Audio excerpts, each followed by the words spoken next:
Bismillahirrahmanirrahim. Assalamualaikum warahmatullahi wabarakatuh. Innal hamdalillah nahmaduhu wa nasta'inuhu wa nastaghfiruh wa na'udzu billahi min shururi anfusina wa min sayyiati a'malina. May yahdihillahu fala mudilla lahu wa may yudlilhu falan tajida lahu waliyyan mursyida. Asyhadu an la ilaha illallah wahdahu la syarika lah wa asyhadu anna Muhammadan abduhu wa rasuluhu la nabiyya wa la rasula ba'dah. Ma'asyiral hadirin wal hadirat, Bapak-bapak, ibu-ibu yang dimuliakan Allah, mari kita kembali bersyukur kepada Allah Subhanahu wa taala. Tak henti-hentinya nikmat yang datang dari Allah selalu kita rasakan dalam setiap saat. Tugas kita hanyalah bersyukur, dan mudah-mudahan syukur yang kita ucapkan membuat kita semakin sadar bahwa kita ini tidak bisa berbuat apa-apa tanpa izin dan tanpa kehendak Allah Subhanahu wa taala. Bahkan hadirnya kita di rumah Allah pada malam hari ini itu hanya bisa terjadi karena Allah yang memang mengizinkan. Mudah-mudahan kaki yang kita langkahkan ke rumah Allah itu bisa menghapus dosa, dan pada saat yang sama bisa mengangkat derajat dan kemuliaan kita di sisi Allah Azza wa Jalla. Sama-sama kita juga harus bersalawat dan salam untuk Rasulullah sallallahu alaihi wasallam. Allahumma salli ala Muhammad wa ala ali Muhammad. Mudah-mudahan sosok figur yang telah berjuang dalam menyebarkan Islam itu hendaknya selalu kita tauladani, selalu kita taati, selalu kita coba untuk mendalami sunnah-sunnahnya. Tidak hanya sekedar menjadi ilmu dan wawasan saja, tetapi harus berbuah amal. Ilmu kalau hanya sekedar wawasan itu cenderung hanya sekedar untuk diperdebatkan. Banyak orang yang hobi berdebat lalu kemudian capek, amal tidak ada. Yang diharapkan dari Islam itu bukan memperdebatkannya, tetapi memahami secara baik untuk kemudian diamalkan dalam kehidupan keseharian kita. Mudah-mudahan cara itu bisa membuat kita selamat di mahsyar, bisa membuat kita pantas untuk mendapatkan syafaat dari Rasulullah sallallahu alaihi wasallam. Perkokoh keyakinan kita, perkuat tauhid kita, niscaya kita akan mendapatkan syafaat itu. Ada pertanyaan yang datang dari Abu Hurairah kepada Rasulullah sallallahu alaihi wasallam, atau salah seorang dari sahabat Rasul ada yang bertanya, apa kata sahabat itu, ya Rasulullah, man as'adun nasi bi syafa'atika yaumal qiyamah. Wahai Rasul, siapakah orang yang paling berbahagia nanti untuk mendapatkan syafaatmu di hari kiamat? Apa jawaban Rasul ketika itu? Yang akan berbahagia mendapatkan syafaatku di hari kiamat kelak adalah orang-orang yang man qala la ilaha illallah khalisan min qalbi fi qalbi. Orang-orang yang mengucapkan la ilaha illallah khalis, murni dari hatinya tanpa ada dicampuri oleh kesyirikan sedikit pun. Mudah-mudahan sekali lagi kita semua adalah orang-orang berupaya untuk memperbaiki tauhid kita, untuk tidak mencampuri tauhid itu dengan kesyirikan dalam bentuk apapun, sekecil apapun. Semoga dengan itu nanti kita bisa selamat dan kita bisa mendapatkan syafaat dari Rasulullah sallallahu alaihi wasallam. Amin amin ya rabbal alamin. Ikhwati fillah, ma'asyiral hadirin wal hadirat, rahimani Allah wa iyyakum. Kembali kita pada malam hari ini mencoba untuk melanjutkan kajian dengan tema Maqasidus Syariah. Kita akan masuk pada sub-bahasan yang baru pada malam hari ini, setelah kita membahas berbagai poin yang berkaitan dengan pembagian pembagian maqasidus syariah. Yang terakhir kemarin yang kita bahas itu pembagian dari segi kekuatan maslahat. Ada yang masuk dalam kategori maslahatnya itu qat'i, ada yang zanni, bahkan yang paling rendah yang tidak bisa dipegang adalah maqasid atau maslahah wahmiyah. Kalau seandainya dia bersifat waham itu dugaan-dugaan tidak beralasan, maka itu tidak bisa dipegang dalam menetapkan sebuah hukum. Oh ini boleh karenanya itu waham sifatnya, tidak kuat, tidak ada alasan yang mendukung, hanya dugaan-dugaan saja, maka itu tidak bisa dipegang. Seperti yang kita contohkan kemarin itu, agar hatinya menjadi tenang maka pakai narkoba umpamanya, itu ini waham, ini tidak beralasan sama sekali. Agar muncul aspirasi atau inspirasi pikirannya muncul, maka dia harus merokok dulu umpamanya, itu tidak bisa, karena itu bukanlah sebuah kemaslahatan yang bisa diterima, sebab dia adalah waham, dugaan tanpa ada alasan. Ini yang terakhir yang sudah kita bahas. Walaupun ada sebenarnya pembahasan pembagian maqasid dalam bentuk yang lain, tapi kita tidak bahas karena saya kira semua kita juga sudah memahaminya. Seperti ada pembagian maqasid itu nanti dilihat dari mukallafnya, dari orangnya. Ada yang bicara maslahat khusus untuk perempuan, ada bicara maslahat khusus untuk laki-laki, dan yang paling banyak adalah kemaslahatan untuk laki-laki dan perempuan. Kalau yang untuk perempuan saja umpamanya, apa hukumnya tawaf bagi perempuan yang haid? Ini hanya bicara soal perempuan, nggak akan masuk di situ pembicaraan laki-laki, karena laki-laki tidak mengalami hal yang sama. Atau umpamanya, bolehkah meninggalkan sholat Jumat karena COVID umpamanya? Ini juga untuk laki-laki, karena perempuan sendiri tidak pun COVID bagi mereka tidak ada kewajiban. Tetapi yang paling banyak dari semua hukum yang ada itu kebanyakannya adalah tergabung untuk keduanya, baik untuk laki-laki maupun perempuan. Soal puasa, soal haji, soal zakat, ibadah-ibadah lain dan lain sebagainya, itu akan masuk semuanya, baik laki-laki maupun perempuan. Sekarang kita akan coba masuk pada pembahasan baru, yaitu kita coba tengok implementasi maqasidus syariah dalam catatan sejarah. Kita dulu sudah berulang-ulang menyampaikan bahwa syariat Islam ini tujuan asasnya, tujuan utamanya adalah untuk memberikan kemaslahatan. Itu pasti itu. Oleh karena itulah semua penetapan hukum oleh para ulama itu basisnya adalah maslahat. Tidak akan ada hukum yang ditetapkan yang jauh dari kemaslahatan. Allah Subhanahu wa ta'ala pun menerapkan, memutuskan sebuah hukum, Rasulnya menetapkan sebuah hukum pun itu pasti berbasis maslahat. Tujuannya adalah untuk kemaslahatan. Nah, disinilah nanti kita akan bisa coba melihat dalam catatan sejarah seperti apa itu implementasi penerapan maqasidus syariah atau kemaslahatan, yang dalam hal ini tentu saja maksudnya adalah kemaslahatan, karena tujuan utama syariat adalah untuk memberikan kemaslahatan. Kalau kita lihat catatan sejarah, ternyata yang pertama sekali menerapkannya adalah Rasul sendiri.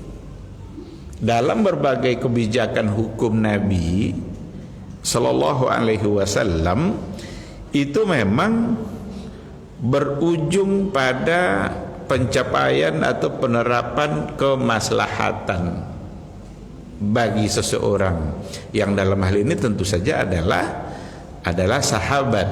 Karena yang hidup bersama Rasul adalah sahabat. Sahabat itu hidup bersama Nabi, beriman dengan beliau, ketemu lalu wafat di atas iman. Itu yang sahabat. Kalau dia tidak ketemu berarti tidak sahabat, atau wafat dalam keadaan murtad juga tidak sahabat. Apa ada yang wafat atau yang mereka murtad kembali? Ada. Itu peristiwa Isra Mi'raj saja. Peristiwa Isra Mi'raj itu banyak di antara yang sudah memeluk Islam kembali menolak, karena tidak percaya dia atas peristiwa yang diceritakan oleh Rasulullah sallallahu alaihi wasallam. Berarti walaupun dia pernah sebagai seorang muslim hidup bersama Rasul, tapi kalau dia murtad berarti tidak lagi menjadi sahabat. Nah, baik, sekarang coba kita lihat beberapa contoh. Kita mulai dulu dari masa Rasul. Walaupun saya yakin ini contoh sudah dulu sebelum kita sampai pada bahasan ini. Contoh-contoh ini juga sebahagian sudah kita sampaikan dan akan kita ulang kembali. Ini fakta sejarah bagaimana Rasulullah sallallahu alaihi wasallam menetapkan atau memberikan satu keputusan hukum atau satu kebijakan di mana tujuannya adalah semata-mata untuk jalbul masalih wa dar'ul mafasid. Jalbul masalah itu untuk meraih kemaslahatan atau menolak mafsadah, menolak kerusakan. Contoh, kisah seorang badui yang pipis di dalam masjid. Nah, barangkali kita masih ingat kisahnya. Ada seorang badui, orang pedalaman Arab yang masuk ke dalam Masjid Nabawi. Tiba-tiba dia di dalam masjid itu pipis. Begitulah perilaku badui yang tidak mengenali tata krama, bagaimana mereka bersikap, tidak tahu mereka apa yang harus dilakukan di dalam masjid, dianggapnya sama dengan yang di luar masjid. Sehingga satu ketika dia pipis. Nah, ini diceritakan dalam sebuah riwayat yang sahih yang dapat dipertanggungjawabkan keabsahan dan kebenarannya. Ketika beliau pipis, tentu sahabat tidak setuju, karena itu satu kemungkaran, pasti satu kemungkaran. Karena mungkar, sahabat tentu bersemangat untuk melarang perbuatan yang mungkar tadi itu. Pada saat sahabat ingin menghalanginya atau memarahinya, bahkan ada di antara sahabat yang sudah mau memukulnya, tapi malah Rasul melarang sahabat itu untuk melakukan apa yang ingin dilakukan oleh dia, seperti memukul tadi itu. Nabi justru malah membiarkan. Kata Rasul, udah deh, biarkan dia pipis dulu, kata Rasulullah sallallahu alaihi wasallam. Selesai dia pipis, barulah Nabi meminta satu gayung air. Satu gayung air itu digunakan untuk menyiram pipis yang ada di masjid tadi itu, disiram. Karena masjid Nabawi ketika itu dalam bentuk tanah, tidak semen, artinya ketika disiram dalam sesaat itu juga dia bisa kering. Nah, sikap ini oleh para ulama maqasid itu adalah bagian dari penerapan jalbul masalah wa dar'ul mafasid, atau bagian dari penerapan maqasidus syariah. Bisakah kita mengatakan bahwa Nabi membolehkan pipis di masjid melalui hadis ini? Tidak. Nabi bukan sedang membolehkan perbuatan yang salah itu, karena semua orang pasti menganggap itu salah. Tapi Nabi kok malah membolehkan? Nabi tidak sedang membolehkan secara umum untuk pipis di masjid seperti yang dilakukan oleh badui tadi. Rasul hanya mengambil satu kebijakan untuk dia saja. Kenapa demikian? Karena dia belum tahu apa yang harus dia lakukan di dalam masjid, apa saja yang dibolehkan dan apa saja yang tidak dibolehkan. Dia tidak tahu. Tidak mungkin kita memaksa orang yang belum tahu untuk melakukan sesuatu padahal dia belum tahu. Maka Nabi mengambil satu kebijakan untuk membiarkannya, karena kalau dibiarkan kan solusinya mudah. Ambil satu gayung air, siramkan ke tempat di mana dia pipis, lalu selesai. Sementara kalau seandainya dikejar-kejar dia atau dipukul dia, maka yang akan terjadi adalah satu di antara dua kemungkinan. Yang pertama kemungkinannya adalah dia akan berhenti pipis padahal dia belum selesai, dan itu akan menyakitkan dia. Itu mafsadah. Pasti dia akan tersakiti karena belum selesai lalu dihentikan. Atau yang kedua, dia tetap saja melanjutkan pipisnya tapi sambil lari-lari. Seharusnya yang kena najis hanya setumpuk tanah saja, tapi kalau dia sudah lari-lari maka akan mengenai berbagai jihad yang ada pada masjid. Oleh karena itu, yang paling benar dalam hal ini itu adalah sikap Rasulullah sallallahu alaihi wasallam. Ini contoh yang pertama. Yang kedua, larangan membiarkan daging kurban lebih dari 3 hari. Karena sampai hari ini pun ada orang yang mempertanyakan, bolehkah daging kurban itu berada di rumah kita lebih dari 3 hari atau tidak boleh? Kalau kita kembalikan kepada riwayat, dulu Rasulullah SAW pernah melarang agar daging harus habis dalam 3 hari. Nggak boleh lebih. Hari keempat nggak boleh lagi ada daging. Tapi apakah itu berlaku untuk kita sekarang? Jawabannya tidak. Dari mana kita tahu? Itu kita ketahui juga berdasarkan kepada nas yang ada yang memberikan penjelasan bahwa larangan lebih dari 3 hari dulu itu berdasarkan kepada hadis yang ada, innahu min ajlid dafah. Itu ada pada riwayat. Apa maksudnya itu? Itu hanya di tahun itu saja. Karena itu oleh Rasulullah SAW sebagai solusi ekonomi bagi mereka-mereka yang eksodus, mereka-mereka yang hijrah dari perkampungan mereka masuk ke kota Madinah. Karena kebetulan di tahun itu di berbagai perkampungan Arab itu terjadi pacaklik, terjadi musim kelaparan, mereka tidak punya apa-apa. Akhirnya mereka terfikir untuk pergi ke kota, dan kota itu adalah Madinah, di mana pemimpinnya adalah Rasulullah SAW. Masuklah mereka ke kota Madinah, dan itu menjelang hari raya Idul Adha. Menjelang hari raya Idul Adha, Rasul sebagai pemimpin tentu saja berpikir, karena itu tanggung jawab dia untuk menyelesaikan persoalan ekonomi masyarakat. Solusinya oleh Nabi ketika itu, itulah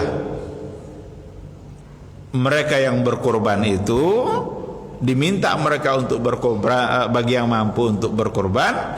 Kemudian jangan sampai daging itu di rumahnya lebih dari 3 hari. Bagaimana caranya supaya tidak sampai 3 hari? Bukan berarti dimakan banyak-banyak. Jadi kan bisa aja kalau begitu kita harus habiskan nih, harus makan banyak-banyak. Bukan itu maksudnya. Harus dibagi-bagi.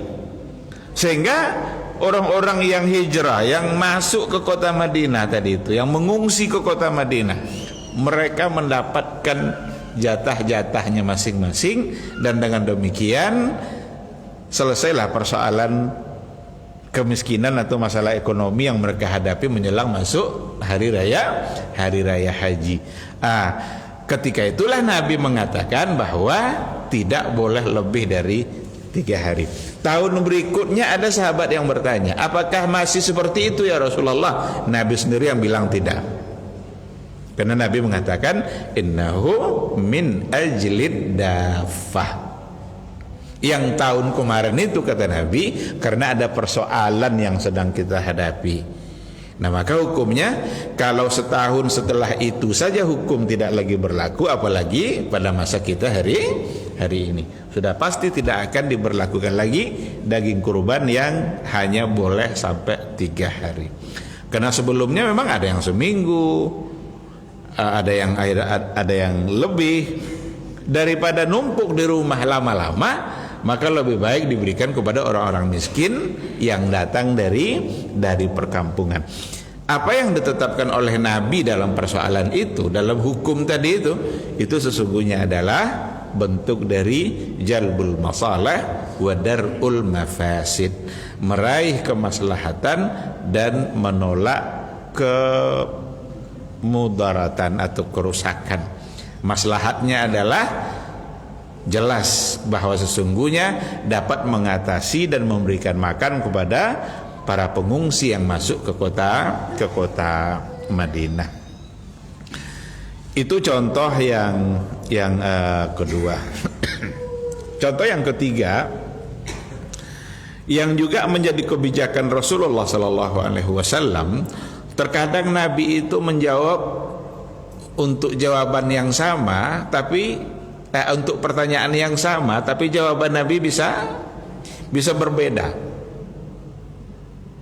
Dia pertanyaannya sama nih, tetapi jawaban Nabi yang disampaikan kepada si penanya itu bisa berbeda. Ada contoh yang lain, umpamanya ada di antara orang yang bertanya, sahabat bertanya, ya Rasulullah, ayyul a'mali afdal?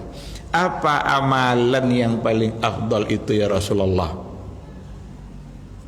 Ada Nabi menjawab, as-salatu fi waktiha, solat tepat pada waktunya. Ada lagi yang Nabi menjawab, apa yang afdal ya Rasulullah? Birrul walidain, berbakti kepada orang tua.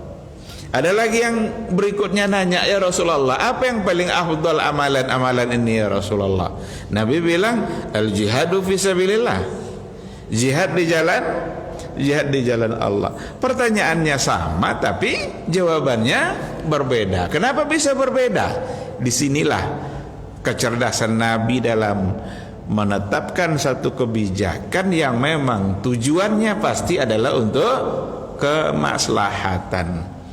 Ketika ditengoknya orang itu agak sedikit lalai-lalai dalam sholat, maka Nabi ingin memberikan terapi agar dia tidak lagi melalaikan. Maka dibilangnya as-salatu fi waqtiha wa ala waqtiha. Ketika ditengoknya seseorang itu barangkali kurang berbakti sama orang tuanya, dibilang pula oleh Nabi birrul walidain. Oh kalau gitu Rasul ini pelin-pelan nih, hati-hati. Jangan sembarangan mengucapkan kata itu untuk Rasulullah SAW, karena dia adalah Rasul, dia utusan Allah. Bahkan apa yang diucapkannya bukan karena berdasarkan hawa nafsunya, tapi adalah wahyu yang dibisikkan. Wa ma yantiqu 'anil hawa in huwa illa wahyun yuha. Kalau datang dari Nabi dan hadisnya sahih, berarti bukan semata-mata dari hasil pikiran beliau, tapi itu merupakan wahyu yang dibisikkan kepada Rasulullah SAW. Nah, salah satu contohnya ada pada contoh yang ketiga ini, tentang apa hukum mencium istri di siang Ramadan. Apa hukum mencium istri di siang Ramadan? Ini juga berdasarkan kepada pertanyaan yang datang dari sahabat. Ada di antara pemuda yang baru menikah, dia nanya kepada Rasulullah SAW. Dia bilang, ya Rasulullah, bolehkah saya mencium istri di siang Ramadan? Kata Rasul, tidak boleh, jangan lakukan itu. Tetapi pertanyaan yang sama ketika diajukan oleh yang sudah tua, tengok Nabi udah tua kayak ini katanya. Lah kata Rasul apa? Enggak apa-apa. Padahal pertanyaannya sama. Berarti ada pertimbangan dalam menetapkan sesuatu. Ini masih muda, barangkali syahwatnya begitu kuat. Kalau dibolehkan, kalau diiyakan, iya nggak apa-apa. Jangan-jangan itu bisa merusak puasanya. Tapi ketika Nabi melihat barangkali alasan itu mungkin saja tidak ada pada orang tersebut, maka Nabi mengatakan tidak mengapa. Tapi perlu diketahui bahwa persoalan di sini bukan soal umur. Kalau muda begini, kalau tua begini, berarti bukan semata-mata faktor umur, tapi faktor kemungkinan dia akan bisa terganggu puasanya.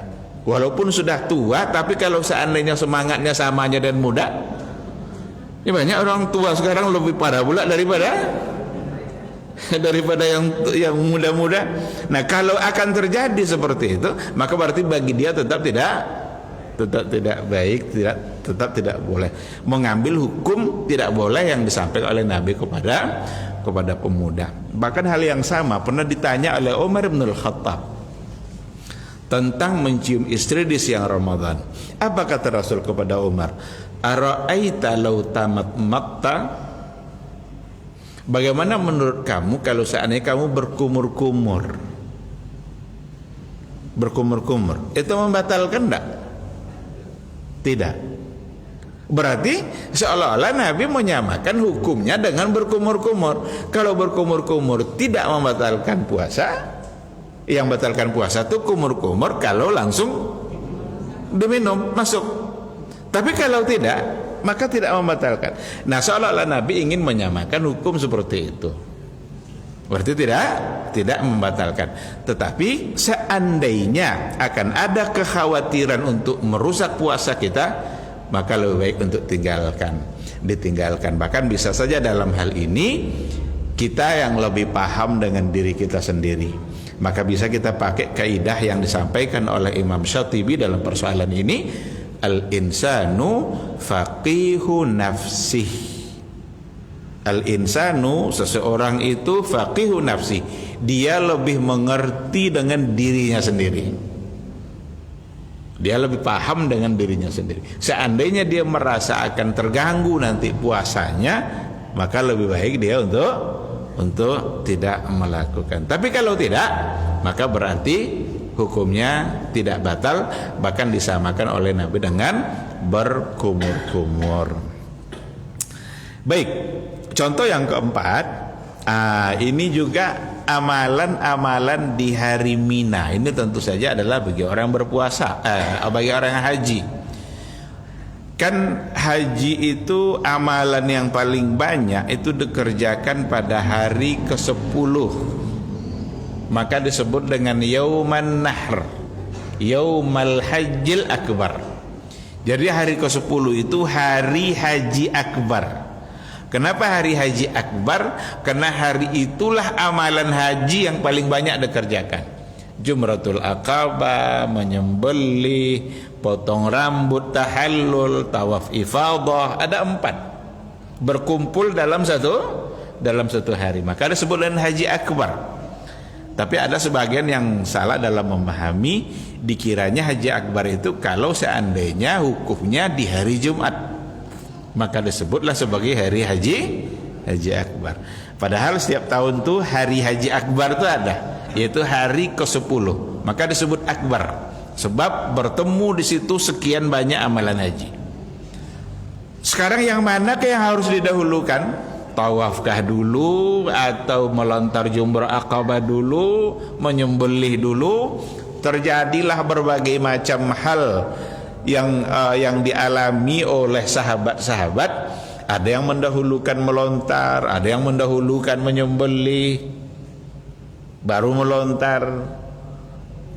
Pokoknya ada yang mendahulukan ini dan ini.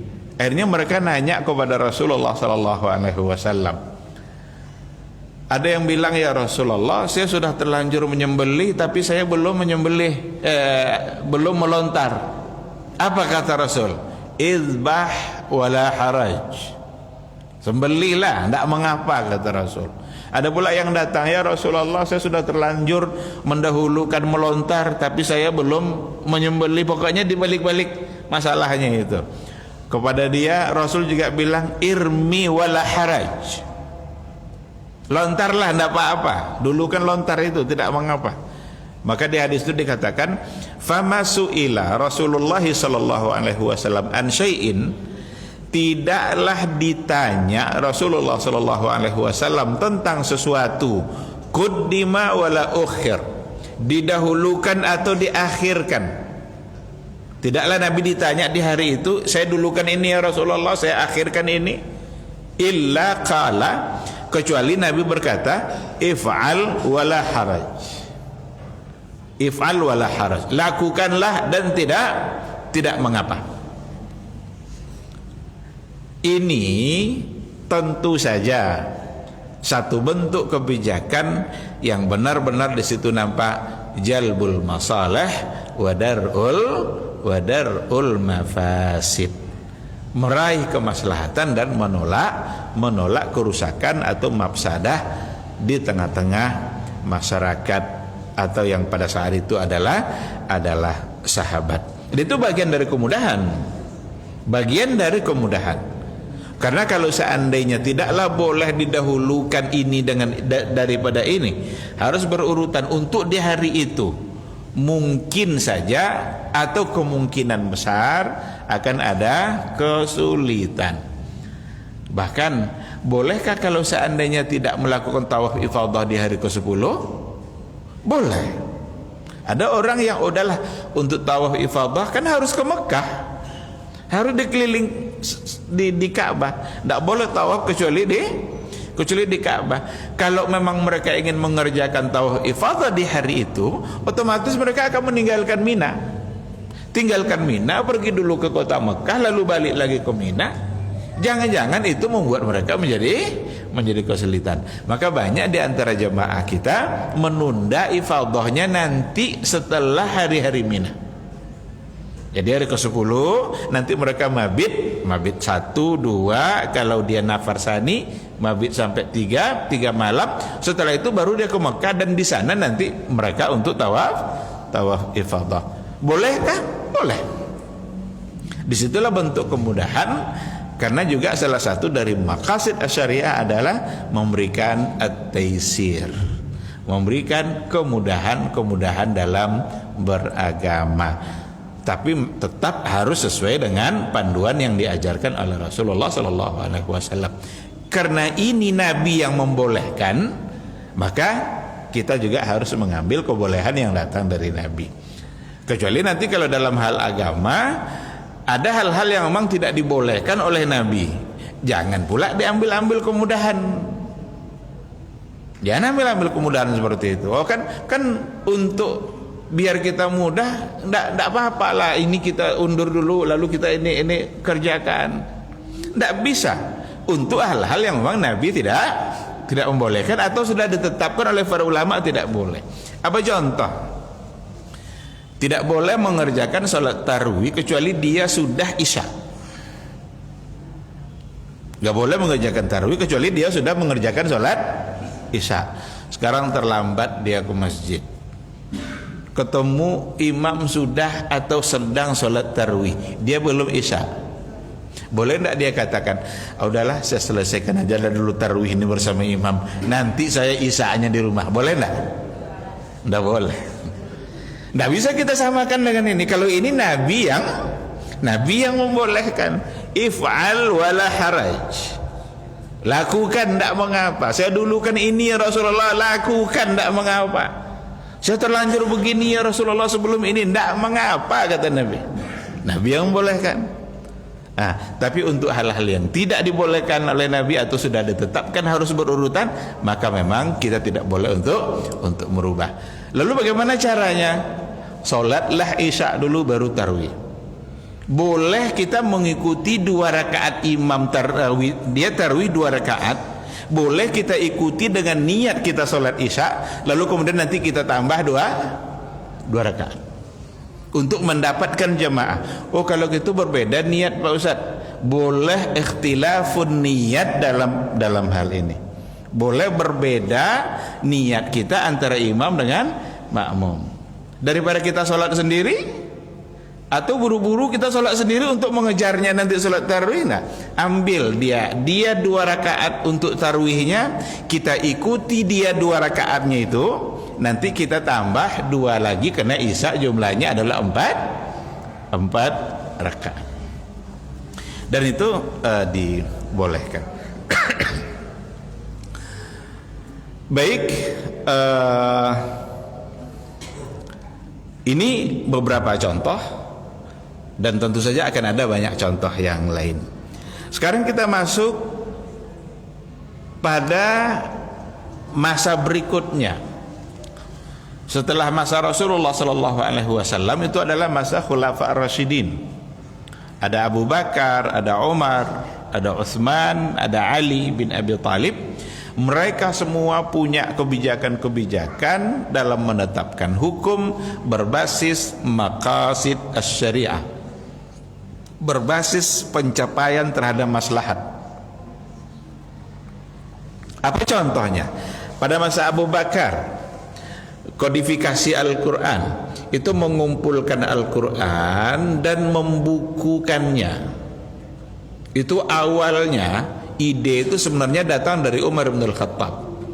Dikarenakan oleh para penghafal Quran itu banyak yang syahid dalam peperangan, Umar bin Al-Khattab mulai berpikir, ini kalau begini caranya ini, kalau mati semua nanti para penghafal Quran itu, sementara Al-Quran belum ditulis dan dibukukan, jangan-jangan nanti Al-Quran tidak lagi tersisa karena para penghafalnya sudah meninggal. Diusulkanlah oleh Umar kepada Abu Bakar agar Quran itu dibukukan. Apa jawaban Abu Bakar ketika itu? Masih waktu belum kan? Belum kan? Apa kata Abu Bakar ketika itu? Bagaimana mungkin saya mengerjakan sesuatu yang tidak pernah diperintahkan oleh Rasulullah sallallahu alaihi wasallam? Itu jawaban Abu Bakar ketika itu. Tidak mau dia menerima idenya Umar. Tapi Umar bin Al-Khattab tidak menyampaikannya satu kali, sampaikan lagi alasannya begini, sampai akhirnya kata Abu Bakar As-Siddiq, Allah membuka pintu hati saya untuk menerima idenya Umar. Akhirnya disepakatilah agar Al-Quran itu dibukukan. Ditunjuklah, dimintalah ketika itu Zaid bin Sabit bersama dengan Muawiyah bin Abi Sufyan untuk menuliskan Al-Quran itu. Apa yang dilakukan mereka itu dijadikan oleh para ulama sebagai contoh, ada yang memasukkannya ke dalam contoh al-istihsan, sesuatu yang memang itu baik karena pasti kemaslahatannya. Padahal Nabi tidak pernah menyuruh. Ada yang memasukkannya ke dalam contoh maslahah mursalah. Tapi intinya adalah apa yang diputuskan oleh mereka Abu Bakar dan Umar itu adalah sesuatu yang sifatnya adalah untuk meraih kemaslahatan karena jelas manfaatnya. Dengan dibukukannya itu Al-Quran, seandainya nanti para penghafal Quran sudah meninggal semua, Al-Quran sudah tetap terpelihara karena sudah dalam bentuk tulisan. Tapi kalau seandainya tidak dibukukan lalu mereka wafat semua, jangan-jangan yang tinggal ini tidak menghafal semua Al-Quran dan hilang Al-Quran di tengah-tengah masyarakat. Contoh kedua, memerangi orang murtad.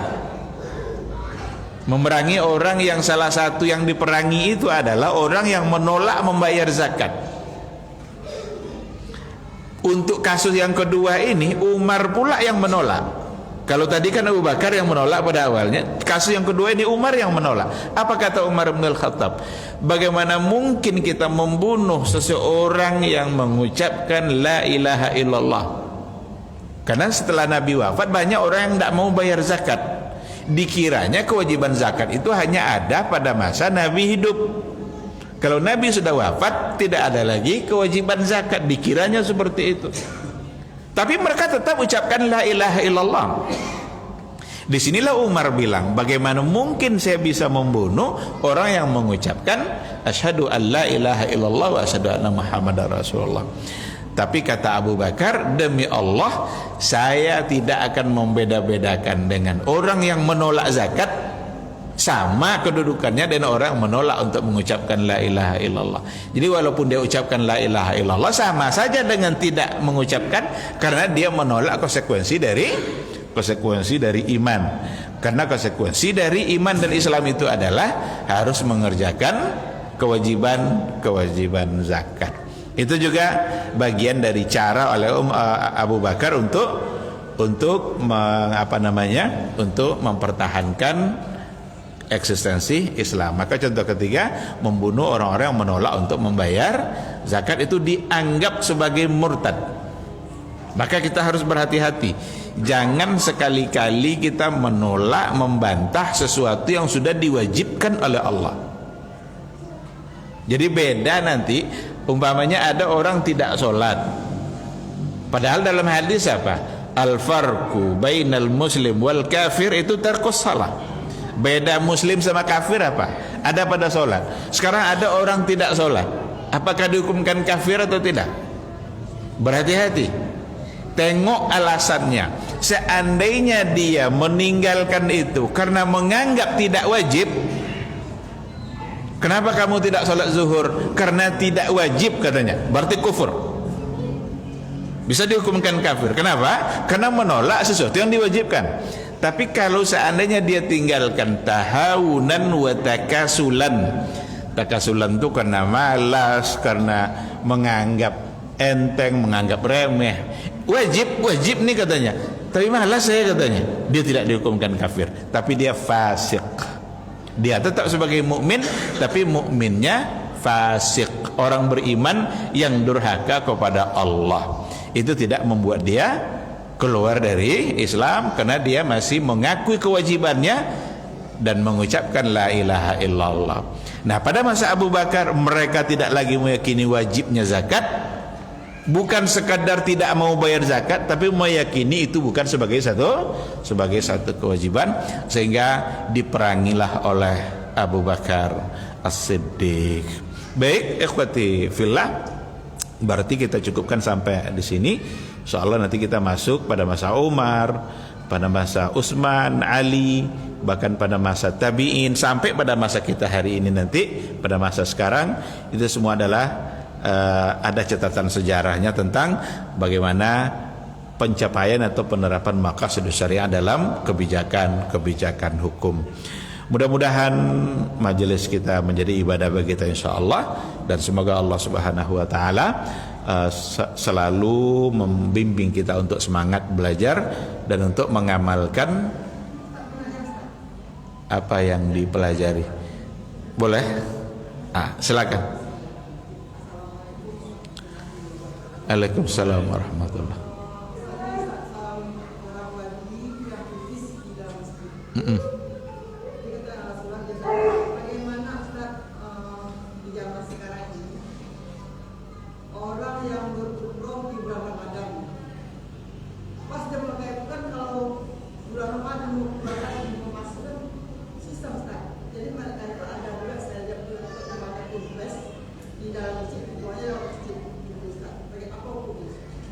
Di mana dia buang? Kan di dalam ada tong sampah. Nanti ada di situ perlu dilihat seperti apa yang dia lakukan. Nanti bagaimana dia beristinja, bagaimana dia kemudian untuk berwudu kembali. Karena kalaupun seandainya dianggap nanti akan sulit lagi untuk masuk ke dalam kalau sudah keluar. Apa beda fadilahnya nanti kalau seandainya kita di dalam atau dengan kita di luar? Di dalam sekarang dalam keraguan kita, dalam istinja kita entah suci entah tidak, sementara di luar kita lebih yakin bahwa kita adalah dalam keadaan bersih. Barangkali tidak mesti mempertahankan untuk di dalam. Tapi kalau seandainya ada tempat yang disediakan, kalau ada memang tempat yang disediakan, kita bisa di situ istinja. Udah, silakan untuk melakukannya. Kalau memang ada. Tapi kalau sekadar mencuri-curi keadaan agar bisa, itu kita khawatir nanti dalam istinjanya. Kalau di dalam untuk tempat wudhu ada memang, sampai ke lantai atas pun tempat berwudhu saja itu ada. Seandainya batal wudhu hanya karena angin yang keluar, tidak mesti kita jauh-jauh, ambil aja wudhu di situ. Tapi kalau untuk qada hajat, wallahu alam apakah ada di dalam tempatnya atau tidak. Nah, kalau seandainya tidak ada, maka tetap akan lebih baik untuk keluar. Dan tidak bisa disamakan dengan orang Badui tadi. Orang Badui tadi karena dia tidak tahu hukum. Setelah diajarkan oleh Nabi, barulah dia paham.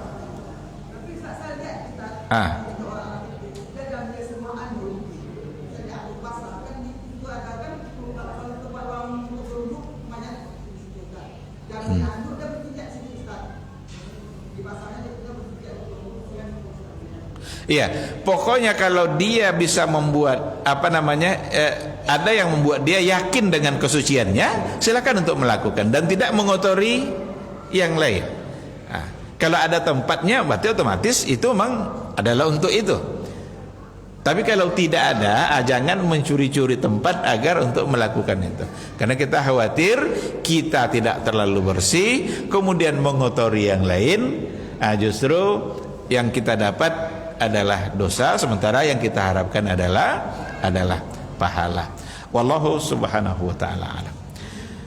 Baik, sekira sampai di sini kajian kita tutup dan doa kafaratul majelis. Subhanakallahumma bihamdika asyhadu an la ilaha illa anta astaghfiruka wa atubu ilaik. Wassalamualaikum warahmatullahi wabarakatuh.